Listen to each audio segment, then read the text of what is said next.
is Musa Kalim Azimi and you are watching Musa Azimi Education Channel Reviving the Teaching Concepts. The chapter we are going to start today is on request of my student Zain Reis who has requested this chapter to me earlier. और हम शुरू करने के लिए जा रहे हैं chapter number 4 first year physics का which is motion in two dimensions. This chapter is considered to be one of the most difficult ones in first year physics with regards to numericals, लेकिन actually ऐसा नहीं है. Basic concepts शुरू का 1 घंटा almost basic concepts how motion in two dimension works, इसमें basically 2 topics हैं, एक प्रोजेक्टाइल मोशन और एक सर्कुलर मोशन. सो जो प्रोजेक्टाइल मोशन का टॉपिक है इन पर्टिकुलर, उसके बारे में काफ़ी ज़्यादा बच्चों को परेशानियां होती हैं, लेकिन अगर ये 1 घंटा आप इसके कंसेप्ट्स को, इसके मैकेनिज्म को और इसके प्रिंसिपल को समझ लें तो इसमें आपको आइडिया होगा कि कोई ख़ास फ़र्क नहीं है उस मोशन के बारे में जो फर्स्ट सेकंड थर्ड इक्वेशन से आपने प्रीवियस चैप्टर्स में पढ़ी है, वन डायमेंशनल मोशन की और प्रोजेक्टाइल मोशन में भी कोई खास फर्क नहीं है एक्सेप्ट फ्यू टर्मिनोलॉजीज का, जिसको सिर्फ चेंज किया गया है टू ए सर्टेन एक्सटेंट. ठीक है, ये आपको सिंबल्स का इसमें डिफरेंस नजर आ जाएगा. Otherwise working mechanism is very easy, very similar to what you have already studied in motion in one dimension. So हम शुरू करते हैं chapter number 4 motion in two dimensions. So dimension का मतलब क्या होता है? फिजिक्स में डायमेंशन को हम कहते हैं डायरेक्शन. तो टू डायमेंशंस का मतलब 2 डायरेक्शंस. ठीक है, 2 डायरेक्शंस कौन कौन सी होती हैं? हम जानते हैं टोटल 3 डायरेक्शंस को. एक डायरेक्शन है एक्स एक्सिस की, एक डायरेक्शन है वाई एक्सिस की, एक डायरेक्शन है जेड एक्सिस की, जिसको further positive X negative X, positive Y negative Y, positive Z और नेगेटिव जेड एक्सिस से इसको मजीद हम करके टोटल कह देते हैं कि 6 डायमेंशंस बन जाती हैं, लेकिन एक्चुअली 3 ही डायमेंशंस है, एक्स वाई और जेड की. तो अगर मोशन इन टू डायमेंशन की हम बात करें तो इस चैप्टर का मतलब बनता है, नाम का मतलब होता है movement in two directions. Now 2 dimensions अगर जिक्र कर रहे हैं तो यकीनन कोई 1 डायमेंशन भी होगा. जब टोटल 3 डायरेक्शंस हैं तो 1 डायमेंशन भी हो सकती है, 2 डायमेंशन भी हो सकती है, कोई 3 डायमेंशन भी होगा. तो अगर हम मोशन इन 1 डायमेंशन को समझ लें तो 2 डायमेंशन और 3 डायमेंशन समझना हमारे लिए बड़ा आसान हो जाएगा. सो मोशन इन 1 डायमेंशन को पहले समझते हैं. 1 डायमेंशन का मतलब क्या हुआ? 1 direction. So motion in 1 dimension का मतलब बन जाएगा मूवमेंट अलोंग 1 डायरेक्शन. तो अगर हम कहें इसको डिफाइन करने के एतबार से, अगर कोई बॉडी मूव कर रही है सिर्फ एक डायरेक्शन में, चाहे वो एक्स डायरेक्शन हो, चाहे वो वाई डायरेक्शन हो या चाहे वो जेड, तो अगर कोई बॉडी सिर्फ एक ही डायरेक्शन में मूव कर रही है तो हम कहेंगे वो मूवमेंट इन 1 डायरेक्शन एग्जीक्यूट कर रही है, यानी कि मोशन इन 1 डायमेंशन. ठीक है, if a body moves only in 1 direction या only along 1 direction, it is said to be motion in 1 dimension. ठीक है, अच्छा 1 डायमेंशन में मूव कर रही है तो हाउ वुड वी आइडेंटिफाई कि डायमेंशन, वो 1 डायमेंशन जो है वो कौन सी है? एक्स वाली है, वाई वाली है, जेड वाली है. We try to make definitions so clear कि एक दफा पढ़ के हमें जो बेसिक बातें हैं वो बआसानी हमें समझ में आ जाए, मजीद उसमें क्वेश्चंस ना हो. तो 1 डायमेंशन में चलने वाली बॉडी को एक तो हमने कहा डिफाइन इस तरह से करेंगे, if a body moves in 1 direction. ठीक है, अच्छा वो 1 डायरेक्शन एक्स वाई जेड तीनों में से कोई से भी हो सकती है. तो कैसे पता चलेगा कि वो एक्स एक्सिस में मूव कर रही है? इसलिए कि हम जानते हैं कि कोई भी बॉडी जब मूव करती है ये किसी जगह मौजूद होती है तो उसकी पोजीशन के 3 कोऑर्डिनेट्स होते हैं, एक्स वाई और जेड, जो कार्टेशियन कोऑर्डिनेट्स कहलाते हैं. अगर कोई बॉडी मूव करती है 1 डायरेक्शन में तो इसका मतलब उसका सिर्फ 1 कोऑर्डिनेट ही चेंज होगा. अगर x डायरेक्शन में मूव कर रही है तो सिर्फ x कोऑर्डिनेट चेंज होगा. अगर y डायरेक्शन में मूव कर रही है तो सिर्फ y, और अगर z डायरेक्शन में मूव कर रही है तो सिर्फ z कोऑर्डिनेट ही चेंज होगा, बाकी दोनों कोऑर्डिनेट्स सेम रहेंगे. तो if a body moves such that 1 coordinate of its position changes, अगर बॉडी इस तरह से मूव करती है कि उसकी पोजीशन का, जगह का जहां वो मौजूद है, टाइम के रिस्पेक्ट से एक पोजीशन का कोऑर्डिनेट चेंज होता है, तो हम कहते हैं it is executing motion in 1 dimension. If a body moves such that only 1 coordinate of its position changes with time, it is said to be motion in 1 dimension. If x coordinate changes, so it is moving along x axis. If y coordinate changes, it is moving along y, and likewise अगर z coordinate change होता है खाली तो वो movement along z axis कहलाएगी. इसकी आसानी हम दो एग्जांपल्स तो इजीली समझ सकते हैं. सपोज करें एक गाड़ी है जो कि फ्लैट रोड पे चल रही है, या एक ब्लॉक है जिसको आप फ्लैट सरफेस के ऊपर ऐसे पुश कर रहे हैं. So a car moving on a flat road, आप देखें ये इसकी example, I hope it is visible to you. तो ये ब्लॉक इस तरह से आगे मूव कर रहा है, एक ही डायरेक्शन में मूव कर रहा है, एक्स हमारे केस में, तो हम कहेंगे मूवमेंट इन वन डायरेक्शन है. ठीक है. ये फ्री फॉलिंग बॉडी ये एक ही डायरेक्शन में मूव कर रही है, और ये डायरेक्शन कौन सी है, वाई एक्सिस की. ठीक है. तो सिर्फ y में ही मूव कर रही है, ना x में मूव कर रही है. कैसे पता x में मूव नहीं कर रही? x एक्सिस, y एक्सिस और z एक्सिस की पहचान है. कैसे? फिजिकली. एक तो कोऑर्डिनेट, दूसरा x एक्सिस में अगर कोई बॉडी मूव करती है तो हम जानते हैं x एक्सिस में मूव करने के बाद या तो वो राइट वर्ड जाएगी या वो लेफ्ट वर्ड जाएगी. ये राइट और लेफ्ट की मूवमेंट x एक्सिस की मूवमेंट होती है. ये अप एंड डाउन की मूवमेंट y एक्सिस की होती है. ठीक है. और ये फ्रंट और बैक की जो मूवमेंट होती है ये z एक्सिस की करेगी. This is z, this is y and this is x.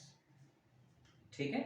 क्योंकि ये सिर्फ राइट लेफ्ट की ही तरफ जा रही है, कोई अप एंड डाउन नहीं है यानी कि y नहीं है, कोई फ्रंट बैक नहीं यानी कि z नहीं है, तो एक ही डायरेक्शन में चेंज नजर आ रहा है, वन डायमेंशन. ये सिर्फ y एक्सिस की तरफ मूव कर रही है, अप एंड डाउन की तरफ.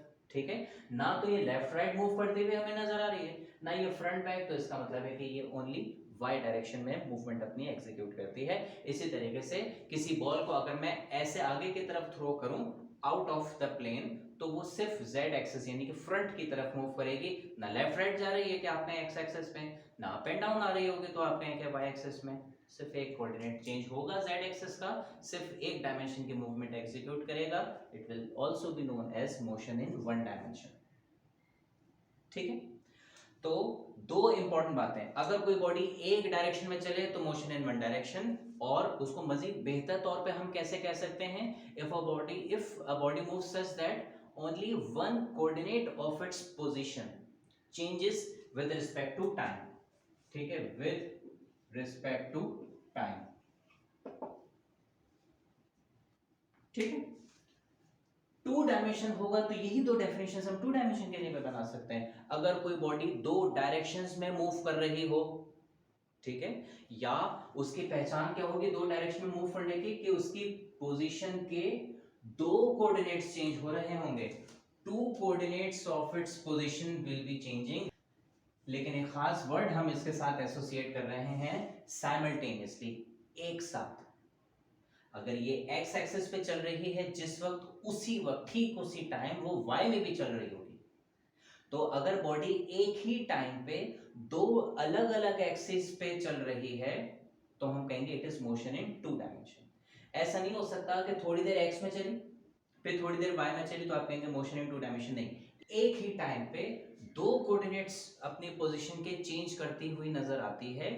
एक सेकंड में वो आगे बढ़ी तो उस एक सेकंड में एक्स एक्सिस और वाई एक्सिस दोनों का कोऑर्डिनेट चेंज हुआ, या वाई और जेड दोनों के कोऑर्डिनेट्स में चेंज नजर आया, तीसरा एज इट इज रहा, या एक्स और जेड में आपको चेंजेस नजर आए उसी सेम टाइम के अंदर, लेकिन तीसरा कोऑर्डिनेट वाई आपको सेम नजर आया. तो अगर एक ही टाइम पे कोई से दो कोऑर्डिनेट्स एक ही टाइम पे चेंज होते हैं उसको हम कहेंगे साइमल्टेनियसली हमें दो कोऑर्डिनेट्स चेंज होते हुए नजर आ रहे हैं. Such a motion would be named as a motion in two dimension. तो दो definitions हमने इसकी बनाई. If a body moves along two directions simultaneously, it is said to be motion in two dimension. और हम उसको डिटेल में अगर कहें और बेहतर तौर पे हम उसको एक्सप्लेन करें तो if a body moves such that two coordinates of its position change simultaneously, it is said to be in motion in two dimension. ठीक है. इसकी एग्जांपल्स क्या क्या हो सकती हैं. एक तो ये सर्कुलर मोशन, हम देख सकते हैं कि सर्कुलर मोशन में आप ये और ये इसके एक्स और वाई कोऑर्डिनेट्स हैं. अगर ये बॉडी शुरू में यहाँ पे थी तो अब ये यहाँ पे आ गई है. यहाँ आने का मतलब एक्स कोऑर्डिनेट पहले इसका यहाँ से यहाँ तक था पूरा, अब इसका एक्स कोऑर्डिनेट बदल के यहाँ से यहाँ तक हो गया, रिड्यूस हो गया. पहले ये हाइट कोई अटेन नहीं की हुई थी, जीरो लाइन पे थी, अब ये यहाँ पहुंच गया तो इसकी कोई ना कोई हाइट भी आ गई. तो आपको नजर आया कि एक ही टाइम पे जब ये आगे बढ़ा साथ साथ एक्स एक्सिस का फासला भी बदला और y एक्सिस का फासला भी बदला, तो हम कहेंगे एक ही टाइम पे दो एक्सिस में साइमल्टेनियसली साथ साथ चेंज आए। फिर ये और आगे बढ़ के इधर आ गया, यहाँ x वाला फासला बिल्कुल खत्म होकर 0 हो गया और y वाली हाइट मजीद बढ़ गई, यहाँ से मजीद बढ़ गई। फिर ये और इस तरफ आ गया, इस तरफ आने का मतलब अब इसने अपनी डायरेक्शन ही बदल ली, ये इस तरफ आ गया। इस तरफ आने का मतलब ये है कि x कोऑर्डिनेट फिर बदल गया, राइट या लेफ्ट की तरफ फिर मूवमेंट आई, और फिर ये पहले की पोजीशन पे यहाँ पे था, अब ये ड्रॉप होके यहाँ तक आ गया है। तो y एक्सिस में भी चेंज नजर आया, लाइकवाइज इस तरफ आया तो y एक्सिस में मजीद चेंज आपको नजर आया। पहले ये डाउनवर्ड मूव कर रहा था, अभी अपवर्ड हो गया है, फिर ये वापस से इसने डायरेक्शन पलट के यहाँ पे आया होगा, यहाँ से पहुंच गए। अगर आप यहाँ देखें इस पॉइंट को तो ये पलट के x एक्सिस की तरफ वापस आगे की तरफ बढ़ा है, क्योंकि ये ऐसे आगे जाएगा, और ये वापस से ऊपर की तरफ बढ़ रहा है y की तरफ। ठीक है, तो आपको इस पूरे सर्कुलर मोशन में हर पॉइंट पे ये पार्टिकल अगर आगे बढ़ता हुआ नजर आएगा, एक ही टाइम पे x के साथ साथ y कोऑर्डिनेट को भी चेंज करेगा। सो ये सर्कुलर मोशन एग्जांपल है मोशन इन 2 डायमेंशन की, जो कि हमने यहाँ पे लिखा हुआ है। दूसरी एग्जांपल जो हमारा टॉपिक है आज का, वह है प्रोजेक्टाइल मोशन। प्रोजेक्टाइल मोशन क्या होती है ये तो अभी हम शॉर्टली स्टार्ट करेंगे, लेकिन इस तरह का शेप बना हुआ है। इस शेप में आप देखें ये पार्टिकल पहले यहाँ पे था, अभी इस तरफ गया। इस तरफ जाने का मतलब ये है कि इसने अपनी ओरिजिनल पोजीशन से थोड़ा सा राइट की तरफ फासला कवर किया, यानी कि एक्स एक्सिस, और थोड़ी सी हाइट गेन की है, यानी कि वाई एक्सिस। और आगे चलें तो ये और ऊपर गया, यानी कि मजीद फासला वाई एक्सिस पे, और एक्स एक्सिस पे आगे, और आगे जाएंगे तो ये x पे और आगे आ चुका होगा, y पे नीचे की तरफ, यानी कि पोजीशन इसने चेंज कर दी है। फाइनली यहाँ आ गया तो y का फासला और कम होके 0 हो गया, x पे ये मजीद आगे बढ़ गया। तो हर पॉइंट पे आप यहाँ पे देख रहे हैं कि हर पॉइंट पे जब ये बॉडी आगे मूव कर रही है, x के साथ साथ y में भी चेंज आ रहा है। ये राइटवर्ड तो मूव कर रही है, लेकिन आधे हिस्से में थोड़ा कभी अप जा रही है, कभी डाउन आ रही है, तो दो चेंजेस हमें नजर आए। दो कोऑर्डिनेट्स में हमें चेंजेस नजर आने का मतलब ये है कि प्रोजेक्टाइल मोशन भी एग्जांपल है मोशन इन 2 डायमेंशन की। 3 डायमेंशनल मोशन की अगर हम बात करें तो 3 डायमेंशनल मोशन को भी हम दो तरह से डिफाइन कर सकते हैं। If a body moves along 3 directions या all the 3 directions simultaneously x y and z, या फिर कोऑर्डिनेट्स के पॉइंट ऑफ व्यू से अगर हम इसको ज्यादा बेहतर तौर पे एक्सप्लेन करें तो हम कहेंगे if a body moves such that all the 3 coordinates of its position change simultaneously with respect to time, it is said to be moving in 3 dimensions या 3 डायमेंशनल मोशन। एग्जाम्पल इसके हम कैसे ले सकते हैं? एग्जाम्पल हम कह सकते हैं स्पेस में, ओपन एरिया में, ओपन पैसेज में किसी बॉडी को आप एक एंगल पे फेंकें। मिसाल के तौर पे एक बॉल मेरे हाथ में हो और मैं ऐसे एक हाइट पे उसको ऐसे खड़े होके यूं इस तरफ में उसको थ्रो करूं, फेंकूं, तो क्या होगा? Left right movement X axis को शो करती है, up and down movement Y axis को शो करती है, फ्रंट और बैक मूवमेंट जेड को शो करती है। तो ऐसी बॉल को अगर मैं यूं थ्रो करूं तो आप देखिए ये हाइट पे जा रहा है, वाई एक्सिस तो वैसे नजर आ गया। यहां से थ्रो किया था, ये यहां पहुंचा, तो इतना तो इसने राइट साइड की तरफ या लेफ्ट साइड की तरफ फासला कवर किया, तो एक्स एक्सिस भी आया। और यहाँ से बाहर की तरफ, इसलिए कि जिसको मैं थ्रो कर रहा हूँ वो मुझ सामने खड़ा है फ्रंट की तरफ, तो इसमें फ्रंट वाला पोर्शन भी आ रहा है। तो ऐसे मूवमेंट के अंदर तीनों कोऑर्डिनेट्स हमें नजर आए मूवमेंट के, तो हम कह सकते हैं इट्स मोशन इन 3 डायमेंशन। ठीक है, now having understood what a one dimensional motion, two dimensional and three dimensional motions are, अब हम शुरू करते हैं अपना एक्चुअल टॉपिक, वो है projectile motion. Now projectile motion, projectile निकला है वर्ड प्रोजेक्ट से, और प्रोजेक्ट का मतलब होता है आगे बढ़ना, टू मूव फॉरवर्ड। लेकिन हर मूवमेंट ही फॉरवर्ड मूव करती है, यानी कि हर बॉडी जो मूव कर रही होती है आगे बढ़ रही होती है, यानी कि अपनी पुरानी जगह को छोड़ के नई जगह पे आ रही होती है। वी से दिस मूविंग फॉरवर्ड। ठीक है, तो प्रोजेक्टाइल मोशन में ऐसी क्या स्पेशलिटी हुई? फॉरवर्ड तो हर कोई मूव करता है, तो क्या सारी मोशन प्रोजेक्टाइल? ऐसा तो नहीं। ठीक है, तो प्रोजेक्टाइल मोशन की एक खास कंडीशन है, क्या? अगर कोई बॉडी आगे मूव करे इस तरह से कि उसके ऊपर सिर्फ एक ही फोर्स लग रही हो, बस वो ही कॉन्स्टेंटली मुसलसल उसके ऊपर लग रही हो, और उसको चला रही हो, उसको मूव करवा रही हो, या उसकी मूवमेंट में पार्टिसिपेट कर रही हो, तो अगर कोई बॉडी इस तरह से मूव करती है कि उसके ऊपर सिर्फ एक ही फोर्स हो जो कॉन्स्टेंटली लग रही हो और उसको ड्राइव कर रही हो, आगे बढ़ा रही हो, तो ऐसी मूवमेंट को हम कहेंगे क्या? ऐसी मूवमेंट को हम कहेंगे projectile motion. If a body moves such that it has no constant driving force except gravity, सिवाय ग्रेविटी की, यानी कि वो कांस्टेंट ड्राइविंग फोर्स कौन सी होगी? ग्रेविटी की। तो अगर कोई बॉडी इस तरह से मूव करे कि उसके ऊपर ग्रेविटी के अलावा कोई दूसरी फोर्स ना लग रही हो, हत्ता कि जो फोर्स हमने उसको दे के भेजा वो भी ना लग रही हो, ठीक है, और वो ग्रेविटी के फोर्स क्या नेचर रखती हो? कॉन्स्टेंटली उसके ऊपर काम कर रही हो और ड्राइव कर रही हो, यानी कि उसको उसकी मूवमेंट में काम कर रही है, उसकी मूवमेंट में कुछ ना कुछ रोल प्ले कर रही है, उसको मूव करवा रही है, ठीक है। तो इन शॉर्ट, अगर कोई बॉडी इस तरह से मूव करे कि सिवाय ग्रेविटी के कॉन्स्टेंटली कोई दूसरी फोर्स उसके ऊपर काम ना कर रही हो, तो हम कहेंगे दैट बॉडी कहलाएगी प्रोजेक्टाइल, और जो वो मूवमेंट एग्जीक्यूट करेगी that will be projectile motion. मिसाल के तौर पे एक फुटबॉल को हम ऐसे अगर किक लगाते हैं तो वो फुटबॉल इस तरह से किक के इन्फ्लुएंस में ऐसे गई और ये आगे कहीं लैंड करेगी।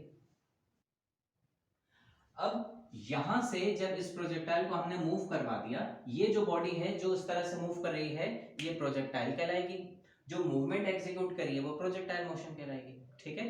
तो ये जो प्रोजेक्टाइल है यानी कि फुटबॉल, ये जब आगे बढ़ेगा तो जब ये यहां पहुंचेगा, क्या हम भी उसके ऊपर अब दोबारा फोर्स लगा पा रहे हैं? नो, हमने एक दफा उसको जब किक लगा दी तो अब हम भी दोबारा उसके ऊपर अपनी फोर्स अप्लाई रीअप्लाई नहीं कर सकते, ठीक है। लेकिन जब ये यहां से यहां पहुंचा, ग्रेविटी इसको अभी भी पुल कर रही है विद एन एक्सेलरेशन g, ये मजीद आगे जाएगा, जाहिर है ग्रेविटी की वजह से हमारी फोर्स का असर कम होता चला जाएगा जरूर, लेकिन हम उस असर को चाहे दोबारा बढ़ा दें, we can not do it because the body is separated from us now, ठीक है। ये यहां पहुंचा, यहां पे भी हमारी फोर्स तो नहीं लग पा रही, ग्रेविटी अभी भी काम कर रही है विद एन एक्सेलरेशन g। फिर इसी तरीके से यहां पहुंचेगा तो भी, यहां पहुंचेगा तो भी, यहां पहुंचेगा तो भी, till it reaches this very point जहां पे भी इसके ऊपर एक्सेलरेशन काम कर रहा होगा ड्यू टू ग्रेविटी वाला कांस्टेंट वैल्यू 9.8 मीटर्स पर सेकंड स्क्वायर के एक्सेलरेशन से, ठीक है। तो ये वाली मूवमेंट जिसमें सिवाय ग्रेविटी के एक दफा बॉडी मूवमेंट में आ गई, ग्रेविटी के बगैर, ग्रेविटी के अलावा, ग्रेविटी के बजाय कोई दूसरी फोर्स उसके ऊपर काम ना कर सके, कोई दूसरी फोर्स उसके ऊपर अप्लाई ना हो पा रही हो, और वो फोर्स कौन सी हो? ग्रेविटी की, तो हम कहेंगे कि ये बॉडी जो सिर्फ और सिर्फ ग्रेविटी के असर में मूव करती है, ये बॉडी जो सिर्फ और सिर्फ ग्रेविटी के असर में मूव करती है, मोशन प्रोजेक्टाइल मोशन कहलाती है, ठीक है। तो इसमें हमने ये डिफाइन कर दिया कांस्टेंट ड्राइव, ग्रेविटी कैसे काम कर रही है? कांस्टेंट, कोई ऐसी फोर्स जो कांस्टेंटली इसके ऊपर ना लग पा रही हो, ठीक है, और उसकी मूवमेंट में किसी किस्म का कोई रोल भी प्ले, जब लगेगी तो कोई रोल भी प्ले करती, ठीक है। अब ये काम तो सिर्फ ग्रेविटी के इन्फ्लुएंस में हो रहा है, तो इसको हम इन शॉर्ट ये प्रेजेंट कर देते हैं कि अगर कोई बॉडी मूव करे सिर्फ और सिर्फ ग्रेविटी के इन्फ्लुएंस में, सिर्फ और सिर्फ ग्रेविटी के इन्फ्लुएंस में, तो वो कहलाएगी projectile motion. If a body moves only under the influence of gravity, it is called projectile motion, ठीक है, और the body itself will be named as a projectile, ठीक है। अब इसमें एक सवाल जो आता है उसको ये कि ग्रेविटी के अंडर में तो एक फ्री फॉलिंग बॉडी भी होती है, तो क्या ये फ्री फॉलिंग बॉडी जो कि एक स्ट्रेट लाइन मोशन है, ये तो टू डायमेंशनल मोशन हमें नजर आ रहा है कि ये एक्स की तरफ भी जा रही है बॉडी, ये वाई की तरफ भी हाइट पे आ रही है, यहां फिर ये इस वाले हिस्से में ये मजीद एक्स की तरफ ऐसे बढ़ रही है लेकिन डाउनवर्ड आ रही है, तो एक्स और वाई मोशन तो इसमें हर वक्त मौजूद है। तो ये वाली मोशन, इसमें तो कोई एक्स नहीं है, इसमें तो एक्स जीरो है, बस वाई एक्सिस के अलोंग ही मूवमेंट है। तो क्या ये भी प्रोजेक्टाइल मोशन है? तो हम कहते हैं yes, it is a very special case of projectile, जिसमें एक्स डायरेक्शन की जो मूवमेंट है वो जीरो होती है, यानी कि एक्स एक्सिस की वेलोसिटी इसकी जीरो हो जाती है। क्यों हम इसको प्रोजेक्टाइल कह रहे हैं? हम इसको प्रोजेक्टाइल इसलिए कह रहे हैं क्योंकि ये प्रोजेक्टाइल की डेफिनेशन को फुलफिल करती है। प्रोजेक्टाइल की डेफिनेशन क्या है? ग्रेविटी के अलावा कोई दूसरी फोर्स कॉन्स्टेंटली इसके ऊपर काम ना कर रही हो, ऐसे ही तो है, ठीक है। हाँ, इसकी 2 डायमेंशनल मोशन वाली शर्त थोड़ी वायलेट हो रही है। 2 डायमेंशन में इसकी x वाली मूवमेंट इसमें नहीं है। तो हम कह सकते हैं कि क्योंकि बेसिक डेफिनेशन ये है, तो ये बेसिक डेफिनेशन के अकॉर्डिंगली प्रोजेक्टाइल तो है, लेकिन एक स्पेशल केस के जिसमें इसका एक डायमेंशन ग्रेविटी के बगैर वाला दूसरा वाला डायमेंशन जो है वो नहीं होगा। ठीक है। तो ऐसी कुछ एक्सेप्शंस या ऐसे कुछ स्पेशल कंडीशंस हम और भी जगहों पे देख सकते हैं। जैसे मिसाल के तौर पे जहां पे पूरा कंसेप्ट ही बदल जाता है एक्चुअली आप कहें, जैसे मिसाल के तौर पे आपको याद होगा रिफ्लेक्शन में रिफ्रैक्शन में एक बड़ा फर्क होता है।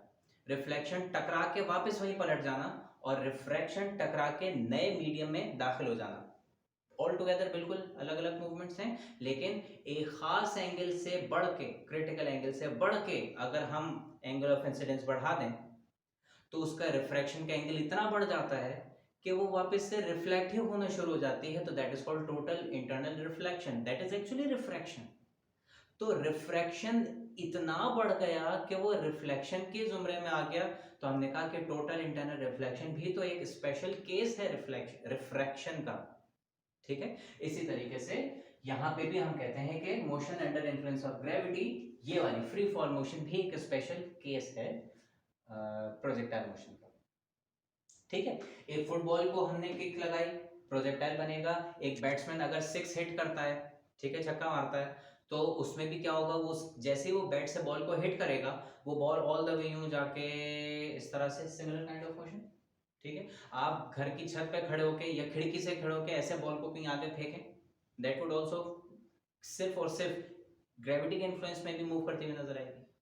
ठीक है। तो ये सारी एग्जांपल्स किस चीज की हुई, प्रोजेक्टाइल मोशन की हुई। तो ये प्रोजेक्टाइल के बारे में एक नो हाउ बेसिक सी कंसेप्चुअल डेफिनेशन हमने इसकी पढ़ी। ठीक है। अब कुछ प्रोजेक्टाइल की टाइप्स और mechanism, how projectile motion works, उसमें 2 बहुत इंपॉर्टेंट बातें हमें इसमें याद होनी चाहिए। टाइप्स ऑफ प्रोजेक्टाइल, कितनी तरह के प्रोजेक्टाइल्स होते हैं, तो आंसर इज बेसिकली 3 तरह के प्रोजेक्टाइल्स होते हैं। एक को हम कहते हैं हॉरिजॉन्टल प्रोजेक्टाइल, एक कहलाता है ऑब्लिक प्रोजेक्टाइल और तीसरा projectile on an incline plane. क्या मतलब हुआ, what is meant by a horizontal projectile, या क्या हो रहा होता है हॉरिजॉन्टल प्रोजेक्टाइल में, एक ऐसा प्रोजेक्टाइल जिसको हॉरिजॉन्टली, हॉरिजॉन्टली का मतलब सिर्फ एक्स एक्सिस के ऊपर, प्रोजेक्टाइल मोशन 2 एक्सिस के ऊपर होती है लेकिन हम उसको फोर्सफुली थ्रो करें सिर्फ एक हॉरिजॉन्टल एक्सिस के ऊपर, तो वो प्रोजेक्टाइल कहलाएगा horizontal projectile. How would it work, तो ये आपके सामने है। हमने हाइट से एक प्रोजेक्टाइल को हॉरिजॉन्टली थ्रो किया, सिर्फ हमने इसको एक्स एक्सिस में फेंका, वाई एक्सिस में हमने नहीं फेंका। लेकिन क्योंकि हम जानते हैं कि प्रोजेक्टाइल तो सिर्फ ग्रेविटी के इन्फ्लुएंस में मूव करता है, लिहाजा ग्रेविटी इसको खुद पुल डाउन करेगी यहां से, और इसका ट्रैक बदलते बदलते बदलते बदलते ये ग्रेविटी के इन्फ्लुएंस में भी मूव कर रहा है। ठीक है। 2 डायमेंशनल मोशन भी एग्जीक्यूट कर रहा है। सही है। दोनों इसके, ये आगे भी बढ़ रहा है एक्स एक्सिस में, ये डाउनवर्ड भी आ रहा है वाई एक्सिस में, ग्रेविटी के अलावा कोई दूसरी फोर्स काम नहीं कर रही, परफेक्ट प्रोजेक्टाइल। ठीक है।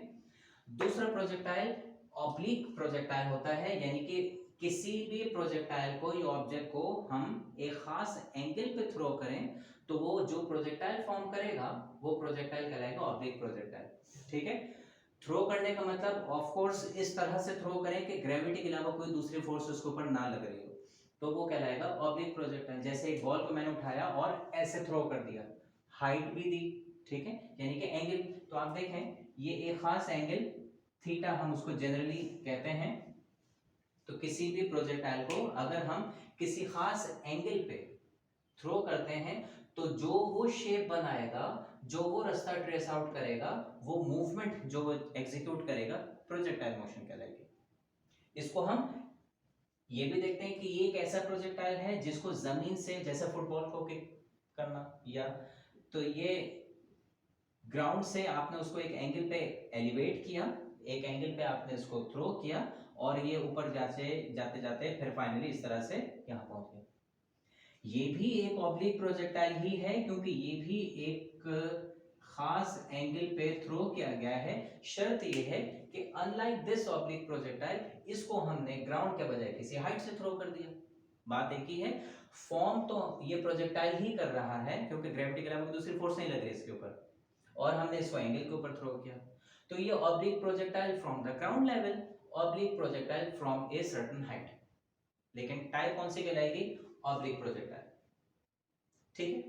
और यही प्रोजेक्टाइल चाहे ये वाला हो या ये वाला हो या ये वाला हो, हम अगर इंक्लाइन प्लेन के ऊपर कोई प्रोजेक्टाइल लॉन्च करें, प्रोजेक्टाइल के लिए वर्ड यूज किया जाता है लॉन्चिंग अ प्रोजेक्टाइल, प्रोजेक्टाइल को लॉन्च करना, ठीक है। सो ये एडजेक्टिव लॉन्च उसके साथ हम लगाते हैं। सो किसी भी प्रोजेक्टाइल को चाहे वो हॉरिजॉन्टल हो या ऑब्लिक, इंक्लाइन प्लेन के ऊपर अगर लॉन्च कर दें तो वो projectile on an incline plane कहलाएगा। वो ऐसे भी हो सकता है या ऐसे भी हो सकता है, ठीक है। तो ये तीन तरह के प्रोजेक्टाइल्स हैं। हमारे कोर्स में जो प्रोजेक्टाइल हम पढ़ेंगे वो दो तरह के हैं। डेरिवेशंस हमें करनी है ऑब्लिक प्रोजेक्टाइल की, ठीक है, और न्यूमेरिकल्स ऑब्लिक और हॉरिजॉन्टल इन दोनों तरह के प्रोजेक्टाइल के हैं। इंक्लाइन प्लेन पे बनने वाला प्रोजेक्टाइल हमारे स्कोप में नहीं है, हमारे कोर्स में नहीं है। So we will be focusing on these two kinds of projectiles, जिसमें एक हॉरिजॉन्टल और एक ऑब्लिक प्रोजेक्टाइल है। डेरिवेशंस हैं काफी सारी, 4-5 डेरिवेशंस हैं, वो ऑब्लिक प्रोजेक्टाइल से हैं, और न्यूमेरिकल्स ऑब्लिक हॉरिजॉन्टल दोनों के, ठीक है। ऑब्लिक में भी ये वाला भी है, ये वाला भी है, हॉरिजॉन्टल प्रोजेक्टाइल तो होते ही एक तरह से, ठीक है। ओके, ये हो गया। अब हम ये देखते हैं कि प्रोजेक्टाइल मोशन के ऊपर कुछ असम्पशंस हमें करनी है प्रोजेक्टाइल मोशन पढ़ने के लिए। रीजन बीइंग द फैक्ट कि पहली दफा आप एक 2 डायमेंशनल मोशन पढ़ने जा रहे हैं। इससे पहले तक जो हमने मूवमेंट्स पढ़ी हैं वो 1 डायमेंशनल मोशन है, ठीक है। आपने उसके ऊपर s = vt वाली इक्वेशन पढ़ी, आपने एक्सेलरेशन वाली या यूनिफॉर्म मोशन वाली इक्वेशंस पढ़ी, लेकिन वो थी सारी स्ट्रेट लाइन की। If remember the whole name, वो इक्वेशंस ऑफ मोशन वाला equations of uniformly accelerated rectilinear, यानी कि स्ट्रेट लाइन, चारों डायरेक्शंस में straight line motion. Straight line means 1 dimension, ठीक है। तो यहां फर्स्ट टाइम हम पढ़े हैं प्रोजेक्टाइल मोशन। तो ये इसके लिए हमें कुछ, क्योंकि नई मूवमेंट है, we are studying it for the first time, तो हमें कुछ उसको सिंपल रखने के लिए कुछ बेसिक असम्पशंस करनी है। तो 3 बेसिक असम्पशंस इस प्रोजेक्टाइल मोशन में हमने शुरू में पढ़नी है, ठीक है। बट बिफोर दैट एक क्वेश्चन है। क्वेश्चन ये कि हमने कहा कि अगर कोई बॉडी एक्स और वाई दोनों में साइमल्टेनियसली मूव करे तो वो प्रोजेक्टाइल कहलाएगा। बिल्कुल ठीक बात है। अगर कोई बॉडी इस तरह से जा रही हो, इस वाले को तो हमने कहा कि प्रोजेक्टाइल है, ठीक है। लेकिन अगर ये कर्व ना बने, ये स्ट्रेट लाइन ऐसे हो, एंगल ऑफ एलिवेशन भी इसका हो, तो क्या ये भी प्रोजेक्टाइल है या नहीं? क्योंकि इसमें एक्स एक्सिस का कुछ ना कुछ डिस्टेंस है, लिहाजा एक्स के अलोंग तो ये मूव करता हुआ नजर आ रहा है, लिहाजा हाइट भी अटेन कर रहा है, लिहाजा y एक्सिस भी इसके अंदर आपको नजर आ रहा है, which means कि 2 डायमेंशन तो ये है। तो क्या ये 2 डायमेंशनल मोशन है?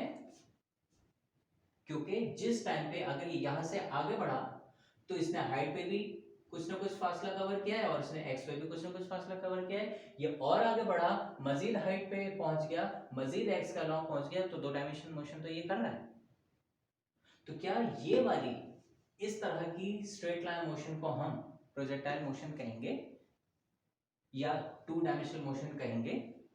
2 डायमेंशन का मतलब क्या है? एक साथ दोनों एक्सिस पे चलता हुआ नजर तो आ रहा है आपको, but this is not a projectile, mind it, this is not projectile.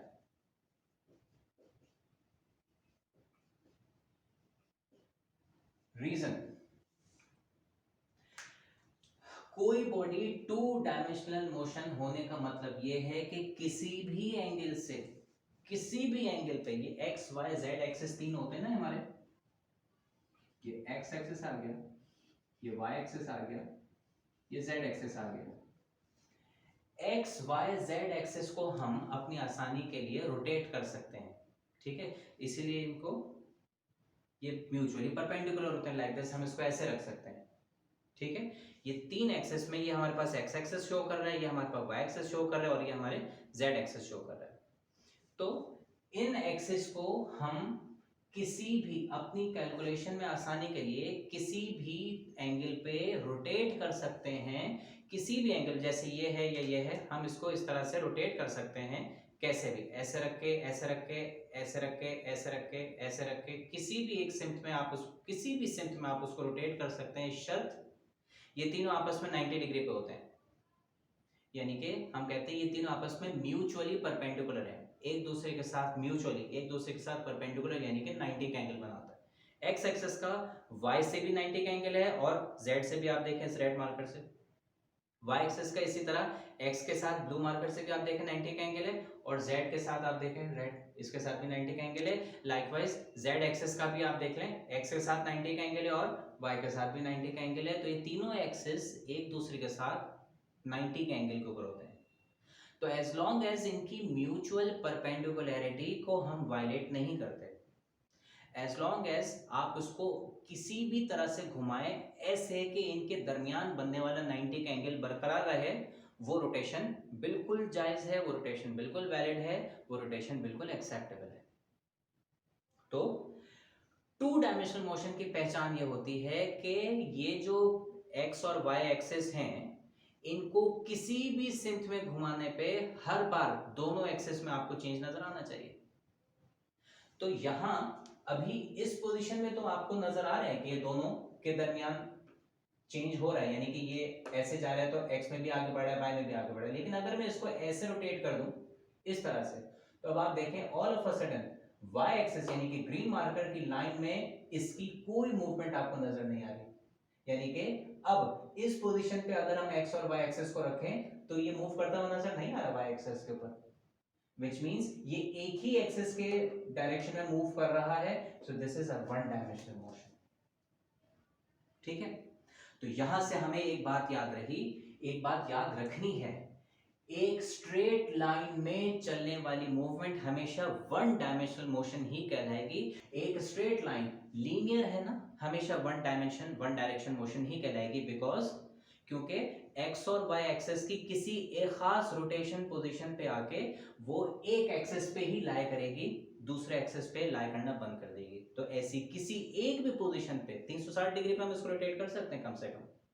तो किसी एक डिग्री पे भी, किसी एक एंगल पे भी, किसी एक पोजीशन पे भी ये इस तरह से एग्जिस्ट करना शुरू करे कि एक एक्सिस पे नजर आए, एक पे नजर ना आए, ये वन डायमेंशनल मोशन है। तो इसको याद रखने के लिए तरीकाकार क्या याद रखा, शेप देखें, स्ट्रेट लाइन है, यस, अगर ये स्ट्रेट लाइन है तो ये लीनियर है, क्योंकि कोई ना कोई ऐसा एंगल आपको नजर आएगा जहां पे ये वन डायमेंशन बन जाएगा। और अगर ये कर्व है, चाहे आप ये देख लें, चाहे आप ये देख लें, चाहे आप ये देख लें, चाहे आप ये देख लें, अगर ये कर्व है तो टू डायमेंशनल होगा, स्ट्रेट लाइन है तो टू डायमेंशन नहीं हो सकता, चाहे वो किसी एंगल पे ही क्यों ना बन रहा। ठीक है, ऑलराइट, तो हम यहां से अभी चलते हैं basic assumptions in projectile motion. Now basic assumptions in projectile motion में ये बेसिक असम्पशंस हमने क्यों की, ताकि प्रोजेक्टाइल मोशन की स्टडी को थोड़ा सा सिंपल बना दिया जा सके। Once we are used to of it, तो फिर आगे जब एडवांस स्टडीज की जाती हैं उसमें फिर रियल कंडीशंस को इनकॉर्पोरेट या एम्बेड किया जाता है।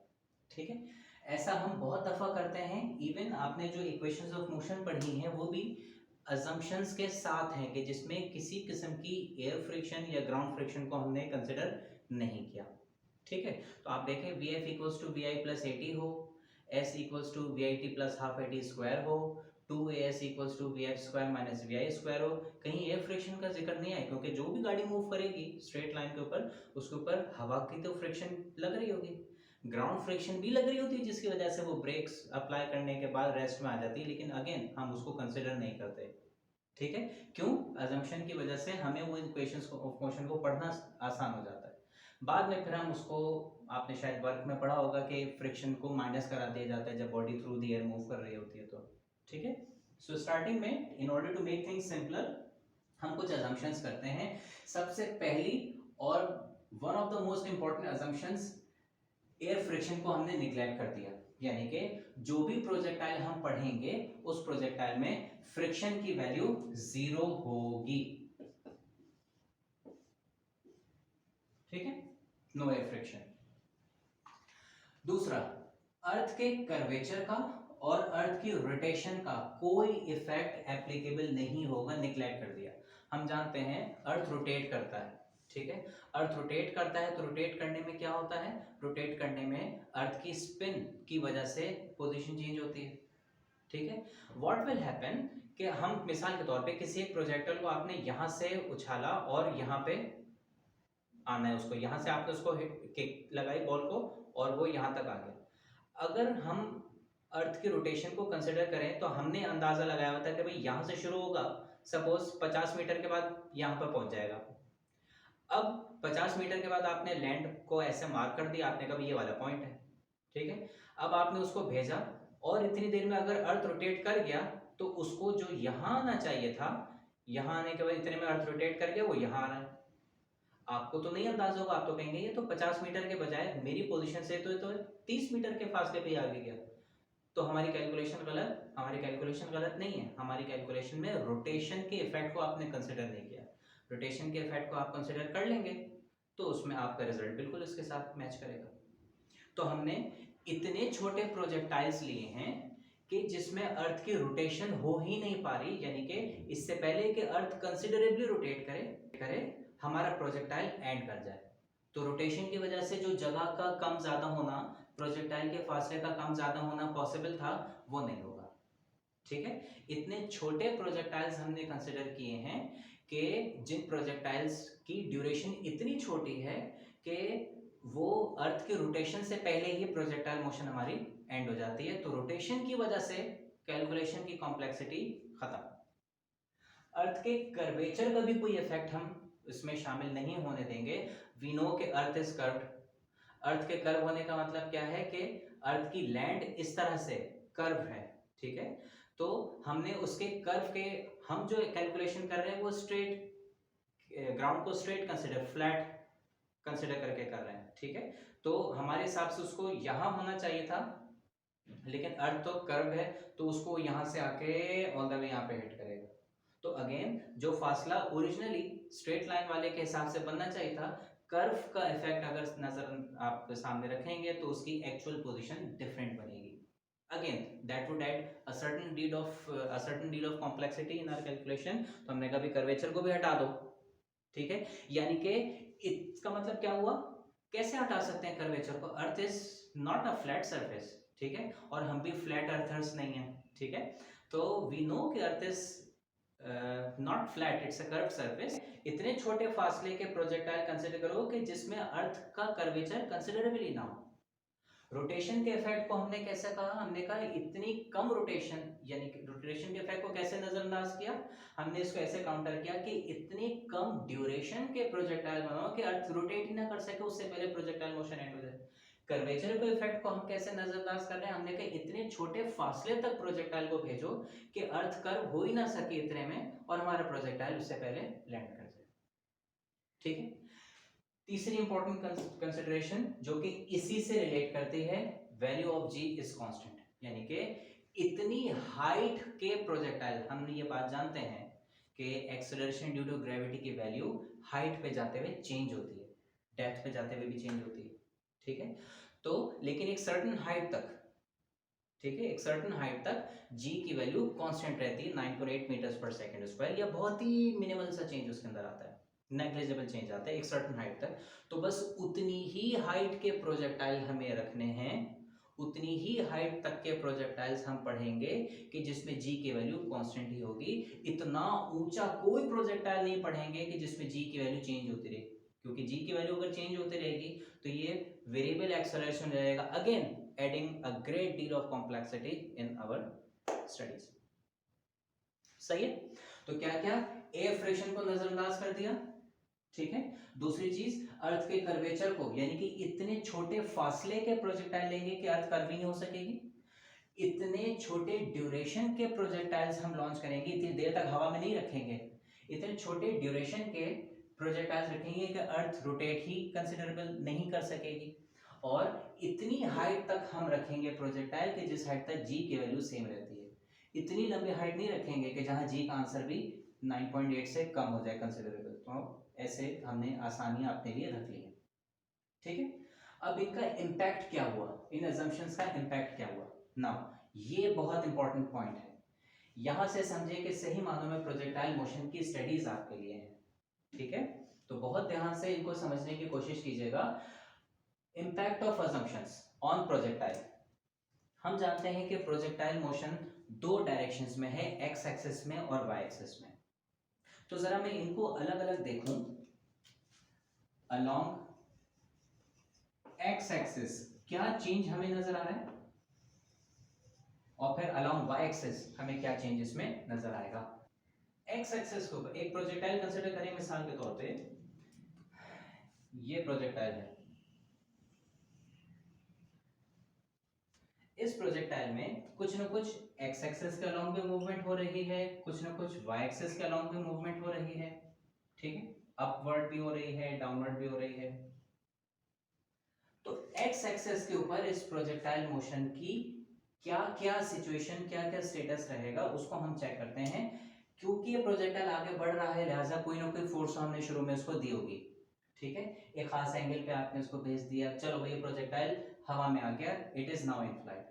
अब एक्स एक्सिस के ऊपर इस पे कौन कौन सी फोर्सेस लग रही होंगी। नंबर वन, हमारी अप्लाइड फोर्स।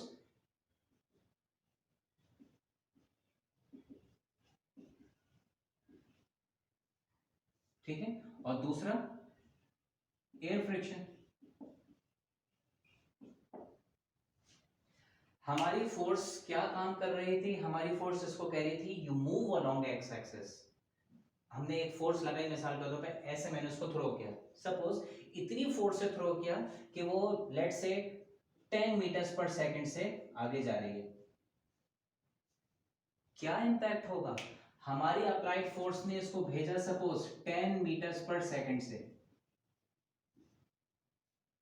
सही है। कोई एयर फ्रिक्शन इसके ऊपर नहीं काम कर रही, कोई और फोर्स एक्स एक्सिस के ऊपर हमें काम करती हुई नजर नहीं आ रही। क्यों, क्योंकि ग्रेविटी की जो फोर्स होती है उसकी डायरेक्शन तो डाउनवर्ड यानी कि वाई एक्सिस के अलॉन्ग होती है, तो वो तो वाई में आएगी।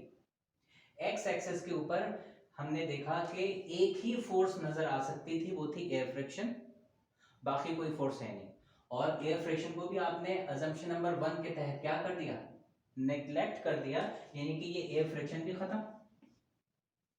ये एयर फ्रिक्शन खत्म होने से क्या बात समझ में आई, यानी कि क्योंकि एक्स एक्सिस के ऊपर कोई फोर्स काम नहीं करती सिवाय फ्रिक्शन के, उसको हमने नजरअंदाज कर दिया, तो हमारी अप्लाइड फोर्स को कोई दूसरी फोर्स चेंज नहीं कर पा रही, ना बढ़ा पा रही है ना कम कर पा रही है। लिहाजा हम किसी प्रोजेक्टाइल को एक्स एक्सिस पे जितनी वेलोसिटी से फोर्स लगा के फेंकेंगे वो चेंज ही नहीं हो सकेगी। जब चेंज ही नहीं हो सकेगी, इसका मतलब है कि वो एक्स एक्सिस के अलॉन्ग मूव करेगा यूनिफॉर्म वेलोसिटी से। कंक्लूजन नंबर 1, पहला बड़ा इंपॉर्टेंट इंपैक्ट क्या, projectile moves uniformly along x axis of course। ठीक है, ये इसका कंक्लूजन आ गया, कंक्लूजन नंबर 1।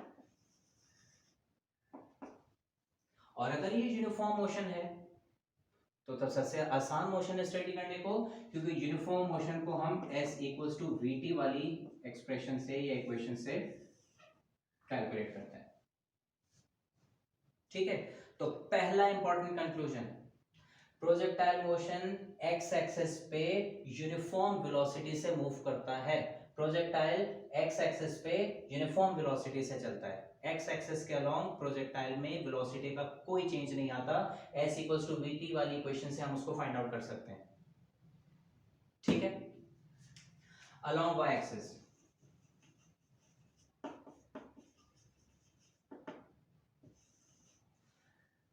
y एक्सिस के ऊपर कौन कौन सी फोर्सेस, एक तो ऑफ कोर्स हमारी अप्लाइड फोर्स F अप्लाइड इसको मैं कह रहा हूं, और दूसरी ग्रेविटी की फोर्स, तीसरी एयर फ्रिक्शन। अब इनको देखें, अप्लाइड फोर्स ने सपोज 10 मीटर्स पर सेकंड से प्रोजेक्टाइल को हाइट पे भेजा, लाइक दिस 10 मीटर्स पर सेकंड। ठीक है, ग्रेविटी फौरन ही काम में आई और ग्रेविटी ने उसको एक्सेलरेट किया 9.8 मीटर्स पर सेकंड स्क्वायर से, और इसकी वेलोसिटी को चेंज होता हुआ हम देखते हैं। जब ये ऊपर जाती है, we know as the body reaches height it slows down, and as it moves downwards उसकी वेलोसिटी में इंक्रीज नजर आता है, only because of what, gravity. तो ग्रेविटी मौजूद है चेंज करने के लिए, एयर फ्रिक्शन को हमने निग्लेक्ट कर दिया, लेकिन हमें क्या बात समझ में आई, ये समझ में आई कि unlike X axis, Y axis पे अप्लाइड फोर्स को चेंज करने के लिए एक दूसरी फोर्स मौजूद है। अप्लाइड फोर्स में एक्सेलरेशन आता है, ग्रेविटी की वजह से आता है। तो वाई एक्सिस की मोशन कांस्टेंट नहीं बनी, वाई एक्सिस की मोशन बनी एक्सेलरेटेड मोशन, यानी कि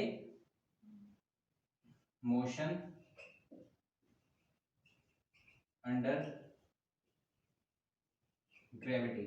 ये इसका कंक्लूजन बन गया, कंक्लूजन बन गया था, कंक्लूजन 2 ये बन गया। अलोंग वाई एक्सिस क्या हुआ, अलोंग वाई एक्सिस क्योंकि ग्रेविटी की फोर्स मुसलसल constantly driven by gravity force, ठीक है, तो क्योंकि ग्रेविटी की फोर्स मुसलसल काम कर रही है, लिहाजा मोशन अंडर ग्रेविटी जो है वो एक्सेलरेटेड मोशन है, मोशन अंडर ग्रेविटी कहिए या दैट इज एक्सेलरेटेड मोशन। सही। इम्पैक्ट क्या नजर आया, क्योंकि ये एक्सेलरेटेड मोशन है, लिहाजा, और वो भी कौन सा एक्सेलरेशन, ग्रेविटी वाला, तो ग्रेविटी वाला एक्सेलरेशन अगर है तो हमारे पास इसकी equations of motion vf equals to vi plus at को हम gt बना देते हैं। जो भी डिस्टेंस है y एक्सिस वाला उसको y कह लीजिए या हाइट कह लीजिए, h equals to vit plus half gt square या 2gh कह लीजिए is equal to vf square minus vi square. ये तीन इक्वेशंस हमें मालूम है, कोई भी बॉडी जो कि under the influence of gravity move कर रही होती है, इन इक्वेशंस के तहत उसको कैलकुलेट किया जाता है। तो क्या इंपैक्ट हमें नजर आया इन अजम्पशंस का, ठीक है, ये इंपैक्ट हमें नजर आया कि एक्स एक्सिस के along projectile uniform motion execute करता है और s इक्वल्स टू vt से उसको हम कैलकुलेट करते हैं। y एक्सिस के अलोंग ग्रेविटेशनल फोर्स काम कर रही होती है, तो वो motion under influence of gravity होती है, और उसके लिए ये ग्रेविटी वाली तीन first second third equation of motion इस्तेमाल की जाती है, ठीक है, ओके। अब एक इसमें और इंपॉर्टेंट बात, वो इंपॉर्टेंट बात इसमें क्या हम ऑब्जर्व कर सकते हैं, जरा एक्स एक्सिस और वाई एक्सिस की मोशन क्योंकि साइमल्टेनियसली हो रही है ना, बॉडी प्रोजेक्टाइल में जब है तो एक्स के साथ साथ वाई पे भी मूव कर रही है, तो क्या एक्स एक्सिस का वाई पे या वाई एक्सिस का एक्स एक्सिस पे कोई असर पड़ रहा है, ठीक है, तो हम ये देखते हैं कि वाई एक्सिस के अलोंग मोशन कैसी है नेचर में, एक्सेलरेटेड, यानी कि वो वेलोसिटी को चेंज करना चाहती है, और एक्स एक्सिस के अलोंग बॉडी की नेचर कैसी है मूवमेंट की, यूनिफॉर्म, वो वेलोसिटी को सेम रखना चाहती है। तो अगर वाई एक्सिस का एक्स एक्सिस पे कोई असर होता तो वाई एक्सिस की मूवमेंट अपनी तरह एक्स एक्सिस की मूवमेंट को भी चेंज कर रही होती, एक्सेलरेटेड रखती, लेकिन एक्स एक्सिस में किसी किस्म का कोई एक्सेलरेशन हमें नजर नहीं आता, यानी कि इन शॉर्ट वाई एक्सिस की मोशन का एक्स एक्सिस पे कोई इंपैक्ट हमें नजर नहीं आया, वाई एक्सिस की मोशन एक्स एक्सिस पे बिल्कुल असरअंदाज नहीं हो पाई। इसी तरीके से अगर x की मोशन का y एक्सिस पे कोई इंफ्लुएंस होता तो x एक्सिस अपनी तरह y एक्सिस को भी यूनिफॉर्म रखता, कोई उसमें चेंज इन वेलोसिटी नहीं आने देता, लेकिन हम देखते हैं कि y एक्सिस के ऊपर चेंज इन वेलोसिटी आता है, यानी कि x एक्सिस का y एक्सिस पे कोई असर नजर नहीं आया। ठीक उसी तरह जैसे y का x पे कोई असर नहीं था, उसी तरह x का भी y पे कोई असर हमें नजर नहीं आया, यानी कि x एक्सिस और y एक्सिस दोनों बिल्कुल इंडिपेंडेंटली काम कर रहे होते हैं। x का y पे कोई असर नहीं है, y का x पे कोई असर नहीं है, लिहाजा जब दोनों इंडिपेंडेंट हैं और दोनों एक दूसरे से अलग अलग तरह से कैलकुलेट किए जाते हैं, तो फिर एक प्रिंसिपल ये बनाया गया कि जब ये दोनों एक दूसरे से कोई ताल्लुक ही नहीं रखते नेचर वाइज, ठीक है, तो हम किसी भी प्रोजेक्टाइल को जब हम लॉन्च करेंगे ऐसे, तो उस प्रोजेक्टाइल को हम उसके दो कंपोनेंट्स में ब्रेक कर लेंगे। एक कंपोनेंट उसका हो जाएगा एक्स एक्सेस वाला, एक कंपोनेंट हो जाएगा इसका वाई एक्सेस वाला, और उन दोनों कंपोनेंट्स में ब्रेक करने के लिए हम क्या इस्तेमाल करेंगे, रेजोल्यूशन ऑफ वेक्टर। और एक दफा ये दो हिस्सों में टूट गया तो x को अलग सॉल्व करेंगे s इक्वल्स टू bt से, y को अलग सॉल्व करेंगे इस तरह से, और ये प्रिंसिपल कहलाता है प्रिंसिपल ऑफ फिजिकल इंडिपेंडेंस। क्या कि प्रोजेक्टाइल मोशन क्योंकि टू डायमेंशनल मोशन है, ऐसा हम उसको दो अलग अलग पार्ट्स में ब्रेक करके एनालाइज कर सकते हैं, x एक्सेस अलग y एक्सेस अलग, ये कहलाता है principle of physical independence. So this is principle of physical independence, जिसमें हमने लिखा है कि क्योंकि since projectile is a two dimensional motion, it can be studied या it can be broken into two parts, that is along x and along y axis, which work independently with each other. This is called principle of physical independence, यानी कि क्योंकि projectile motion एक to dimensional motion है, लिहाजा उसको हम दो हिस्सों में तोड़ सकते हैं, मोशन अलोंग x और मोशन अलोंग y। ये x और y के मोशंस एक दूसरे से बिल्कुल अलग अलग इनफरादी तौर पे, बिल्कुल आजादाना तौर पे काम करती हैं इंडिविजुअली, यानी कि x और y एक दूसरे पर कोई इफेक्ट नहीं डालते, लिहाजा इनको हम अलग अलग स्टडी कर सकते हैं दो अलग अलग टुकड़ों में। कैसे? प्रोजेक्टाइल आपको दिया हुआ है ये, इसके पास जो वेलोसिटी है लेट इट बी v। अब ये प्रोजेक्टाइल की, ये मिसाल के तौर पे ये इस एक प्रोजेक्टाइल को हमने वेलोसिटी दी v, हम जानते हैं इस, और इस प्रोजेक्टाइल को आपने किसी खास एंगल पे लॉन्च किया, तो इस प्रोजेक्टाइल को जिसको आपने वेलोसिटी v दी एट एन एंगल थीटा, इससे x और y को कैसे अलग करते हैं, रिजॉल्व करके यहां से आपने परपेंडिकुलर ड्रॉप किया, सो this is y component of the velocity, और ये इसी तरह से बन जाएगा वेलोसिटी का x कंपोनेंट vx। और रेजोल्यूशन ऑफ वेक्टर से हम जानते हैं कि vy की वैल्यू बनती है v sin थीटा, और vx की वैल्यू बनती है v cos थीटा। तो किसी प्रोजेक्टाइल को जब हम x और y में अलग करेंगे तो वेलोसिटी के अंदर दोनों शामिल हैं, अभी इनिशियली x और y दोनों मिले हुए हैं, साइमल्टेनियसली चल रहे होते हैं। हमने कहा कि ये क्योंकि एक दूसरे से अलग अलग काम करते हैं, लिहाजा इसमें से x अलग कर लो, y अलग कर लो। x अलग करने का तरीका रिजॉल्व करके हमने निकाला vx equal to v cos theta, और y को अलग कर लिया तो वो वेलोसिटी जो y एक्सिस पे इसको हाइट पे मूव करवा रही है वो v sin थीटा से कैलकुलेट की जा सकती है। ठीक है, सो this is principle of physical independence and it helps us a great deal, क्योंकि इस प्रिंसिपल ऑफ फिजिकल इंडिपेंडेंस की वजह से x और y एक्सिस की मूवमेंट्स को हम अलग अलग स्टडी करते हैं। Now how is it useful? अगर ये अलग अलग स्टडी कर रहे हैं तो इससे फायदा क्या हुआ? इससे हमें ये फायदा हुआ कि प्रोजेक्टाइल की मोशन ऑल टुगेदर एक अलग टू डायमेंशनल मोशन है, एक अलग तरह की मूवमेंट है जिसको हमने इससे पहले नहीं पढ़ा था, लिहाजा ऐसा जहन में आ रहा था कि हमें इस नई तरह के मोशन को स्टडी करने के लिए नए सेट ऑफ इक्वेशंस बनाने पड़ेंगे। प्रिंसिपल ऑफ फिजिकल इंडिपेंडेंस ने हमें यह बताया कि दोनों अलग अलग काम करते हैं, दोनों को अलग अलग सॉल्व कर लो, और x की मूवमेंट यूनिफॉर्म होने की वजह से s इक्वल्स टू vt से फाइंड आउट की जाएगी, जो आपने पहले से पढ़ी हुई है। y एक्सिस के ऊपर एक्सेलरेटेड मोशन होने की वजह से ये तीन इक्वेशंस काम करती हैं, ये भी हम पहले से जानते हैं। तो projectile motion despite being a new kind of motion, हमने उसको एनालाइज या कैलकुलेट करना है पुरानी इक्वेशन से, तो हमें कोई नई इक्वेशन इस प्रोजेक्टाइल मोशन को पढ़ने के लिए नहीं डिराइव करनी पड़ेगी, बनाने की जरूरत नहीं पड़ेगी। ठीक है, तो इस आसानी को अब हम एक जगह पे जमा करके फॉर्मुलेट करके, हाँ थोड़ा सा हम इसमें जरूर, जैसे शुरू में हमने बात की थी कि हम सिंबल्स में चेंज कर लेते हैं, इक्वेशन चेंज नहीं करेंगे माइंडेड, इक्वेशन के सिंबल्स में चेंज करेंगे ताकि किसी किस्म की कोई कंफ्यूजन ना रहे। क्यों? क्योंकि यहाँ पे डिस्टेंस भी दो तरह के, बॉडी x में भी चल रही है y में भी चल रही है, तो दो तरह के डिस्टेंस है, तो अगर ये डिस्टेंस लिखा हुआ है तो कौन सा डिस्टेंस लिखा हुआ है, x या y, इसका सिंबल में फर्क होना चाहिए। वेलोसिटी भी यहाँ पे दो तरह की है, कौन कौन सी वेलोसिटीज होंगी, अलोंग x और अलोंग y। ठीक है, उसमें भी x वाली वेलोसिटी में कोई फर्क नहीं है, y में इनिशियल वेलोसिटी, फाइनल वेलोसिटी, क्योंकि एक्सेलरेशन अलग अलग होंगी, तो ये डिफरेंसेस, ये जो चीजें हैं, इनको हम सिंबल्स के थ्रू मेंशन करने की कोशिश करेंगे। सो इन्हीं चार इक्वेशंस को हम प्रोजेक्टाइल मोशन में कैसे ट्रांसफॉर्म करते हैं न्यू सिंबल्स के साथ, वो हम फॉर्मूले यहाँ पे लिख लेते हैं, ठीक है। और उसके बाद फिर हम प्रोजेक्टाइल मोशन की मजीद जो डेरिवेशंस हैं हम उनको पढ़ सकते हैं, और न्यूमेरिकल्स भी उन्हीं इक्वेशंस की मदद से सॉल्व किए जाएंगे।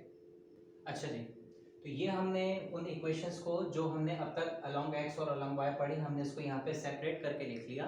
प्लस हमने साथ में ये भी देख लिया कि प्रोजेक्टाइल में प्रिंसिपल ऑफ फिजिकल इंडिपेंडेंस के तहत वेलोसिटी से एक्स और वाई को कैसे अलग करते हैं और उनके फॉर्मूले। ये भी कोई नया फॉर्मूला हमने नहीं पढ़ा, रेजोल्यूशन ऑफ वेक्टर्स आपने वेक्टर्स के चैप्टर में पहले से पढ़ा है, ठीक है। अच्छा, अब क्या चेंजेस आएंगे यहाँ पे सिंबल्स में, कौन कौन से सिंबल्स में, तो हमें यहाँ पे नजर आ रहे हैं, हम यहाँ पे 4 तरह के सिंबल्स देख रहे हैं। एक डिस्टेंस का सिंबल है, एक वेलोसिटी का सिंबल है, एक एक्सेलरेशन ड्यू टू ग्रेविटी का सिंबल है, और एक टाइम का सिंबल है, ठीक है।